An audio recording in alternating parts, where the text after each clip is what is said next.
Good afternoon, my wonderful kindergarten friends. I am sorry I am not there today, but you have wonderful Miss Jensen, who is going to be showing you how to draw a fox. This is Fletcher, our fox that we saw in our story. So we're going to draw our own Fletcher today. So let me show you how we're going to do that. First thing is you're going to get your white piece of paper, and we need to make sure that we write our name and class code on it. So go ahead and get your white papers and do that now. Your class code is K for kindergarten, W for Weber. All right, now that we've got our name and class code on there, let's turn it over. And we're gonna find a black crown in our caddies. Remember, it doesn't have to be a full crown. Even if you find a broken one, it will still work for what we're gonna do. So go ahead and take this moment and find a black crayon. We are gonna use our black crown quite a bit for our drawing. So go ahead and do that now. All right, now that we've got our black crayon, let's go ahead and start drawing our fox Fletcher. And the first thing that we're going to do is his head. And a fox's head a lot of times is a very triangular shape. I like to think about it more of like a slice of pizza because it's not a straight lined triangle. We're going to make one of our lines curved. So the first thing we're going to do about in the middle of our paper is we're going to draw a V. And we don't want it to be too tall, but we want to kind of make it wide, so we have enough space for our fox's head. And then the top, instead of going straight across, I'm actually gonna make it a curved line, almost like a slice of pizza. Some people think it looks kind of like an ice cream cone too. All right, now that we've got Fletcher's head, let's add on his ears. And foxes also have pointy ears, so we're gonna keep going with our triangles. A lot of our shapes that we're going to use today are what are called geometric shapes. And geometric shapes are shapes that have rules. So they have a name and they have a rule that goes with them. So for example, a triangle has a name, but it also has rules. A triangle has 3 sides and 3 corners. Whereas a square has 4 sides and 4 corners.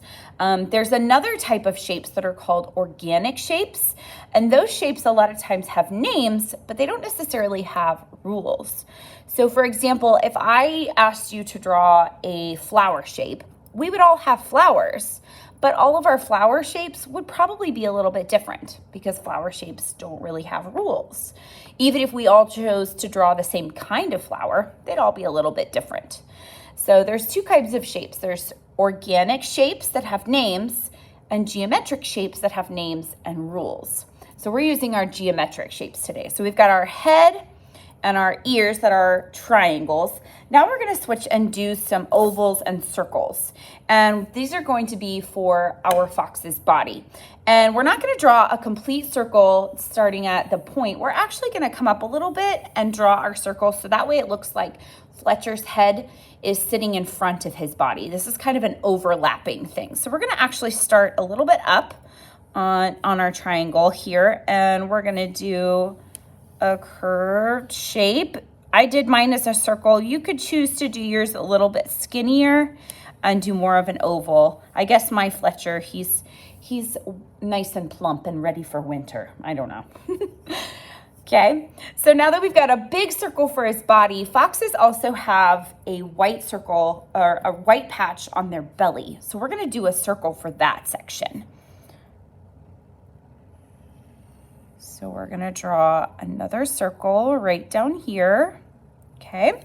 And remember, you guys can pause the video at any point to let you guys catch up with our drawing. Okay, so now we've got the head and the body. Let's work on our legs. We're gonna keep going with our kind of rounder shapes. We've got our circles. Let's definitely do some ovals for the legs. So we're gonna draw an oval shape here for the leg. And another one here. We're only showing 2 legs because Fletcher is sitting, so his other legs are kind of behind him, so we really can't see those very much. So we've got our 2 legs. Let's add on our feet here. And these are gonna be ovals, but they're turned sideways, okay? And if you wanna give him some toes, you can do that. We didn't do that in the other classes. That would have been a fun idea. So there's some toes for Fletcher. All right, let's jump back up here to Fletcher's head and we'll add on his face. So foxes a lot of times have a section across their head that's usually a lighter color. Sometimes it's white, sometimes it's golden. It's not quite exactly like raccoons where they've got the circles around their eyes, but it's kind of a similar marking. And the way that we're gonna do that is we're gonna do a circle, but our circle is gonna be cut in half and pushed to the side. So I'm gonna draw part of my circle on the left side of Fletcher's head. And then I'm gonna do the other half of my circle on the right side of Fletcher's head. Okay, so these are where his eyes are gonna go. So inside those half circles, we're gonna add in our eyes. Okay, and then the next part is we're gonna draw a line across the bottom here and we're gonna color it in for Fletcher's nose. Just like that. Oh, we are doing so good. This looks like a wonderful Fletcher. We are almost finished. The last thing we need is our tail. And foxes have a very big bushy tail. A lot of times their tail is actually the same size as their body. Like their body's one length and the tail usually matches it. So we're gonna make a very nice big long tail off to the side. Okay, and I'm gonna start my tail down here at the bottom of Fletcher's body, kind of here by his feet.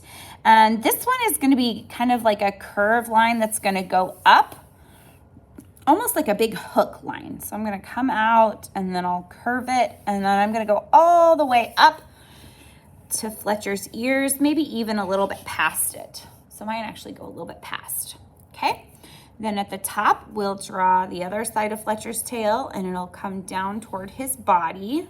So it's kind of triangular in shape, but not really a full triangle.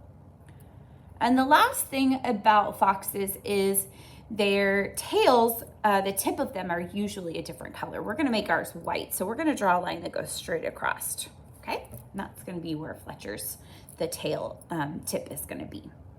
All right, so we've got our Fletcher the Fox. Okay, so we've got our fox.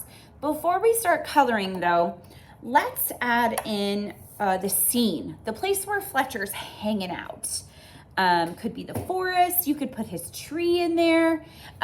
You can make it a winter scene, you can make it a fall or a spring scene. I'm gonna make mine maybe like a summer scene. So what we're gonna do here is we're gonna draw the line where the ground and the sky are going to meet. And a lot of times we want to draw that line right down here towards toward their feet, right? That makes sense. Like they're sitting on the ground, so I need to draw the line for the ground at their feet. But actually, when we do that, it makes it look like the animal is kind of floating in the air just right above the ground. It doesn't actually look like they're sitting on the ground. It kind of looks like they're floating above. So we're actually gonna move that line up Fletcher's body around here. And this is gonna do that overlapping, kind of like what we did with the head. So it looks like the head is sitting in front of the body. We're gonna do that same thing with what we call our horizon line. The horizon line is where the sky and the ground are gonna meet. So what I'm gonna do is instead of drawing it down here, I'm gonna come up about the side of Fletcher's body. And I'm gonna draw a line from his body over to the side of my paper. And then I'm gonna kind of jump over Fletcher's body and I'll continue that line over here. So I don't have a lot over here, but now you can see how it kind of looks like Fletcher's actually sitting on the ground. He's actually a part of where he is living instead of just kind of floating out on top. Okay, so now that we've got that, you can add some other details in. I'm gonna add in a sun up here. So I'm gonna draw a circle for the sun. Maybe I'm gonna have some birds floating in the sky. You can show birds flying with M's and W's. If it's an M, it looks like they're flapping their wings down. If it's a W, it looks like they're flapping their wings up. So I'm gonna kind of do a little bit of both. So I'm gonna have some M's kind of floating and some W's. You can kind of do several different ones kind of hanging out in the sky. Okay, so there we go. And you can add some things down here on the ground as well. I'm gonna add in some kind of bushes in the background. So I'm gonna kind of do these wavy lines, but they're gonna kind of be upside down wavy lines to show like the tops of like the bushes. So there's that. And maybe I'll put in some little zigzag lines here. This makes it look like there's grass on the ground.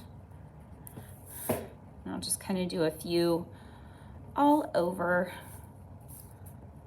like that. I like that. I'm happy with that. You can add in some bugs flying in the ground. You could have done trees. You could have done some flowers, all sorts of great things. So now that we've done our fox drawing, our Fletcher drawing, now we're gonna start coloring. Okay, so we're finished with our black crayon. So I'm gonna grab some browns. Foxes a lot of times are brown. Sometimes they're kind of almost reddish, so you can kind of do like a brown or a red, but we're just gonna color in our Fletcher the Fox. Okay, remember there's parts of our fox that are gonna be left white. Remember the tip of his tail was white, his belly was white, so we're gonna leave that uncolored. We're gonna make that the color of our paper since our paper is white. Also those circles around his eyes, those can be white, or you could choose even like a lighter brown maybe or something like that. You could try that out. The other thing, once you finish coloring in your fox, is we're gonna color in the grass and the sky. And the funny thing that a lot of friends always wanna do is when they go to color their sky, they just wanna color the very, very top. And I know that a lot of times when you're outside and you look up, it does look like the sky color is just at the top.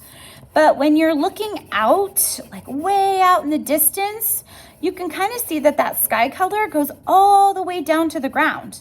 Like when you're looking at like a sunset, the sky colors are not way up in the sky. They're right there next to the ground.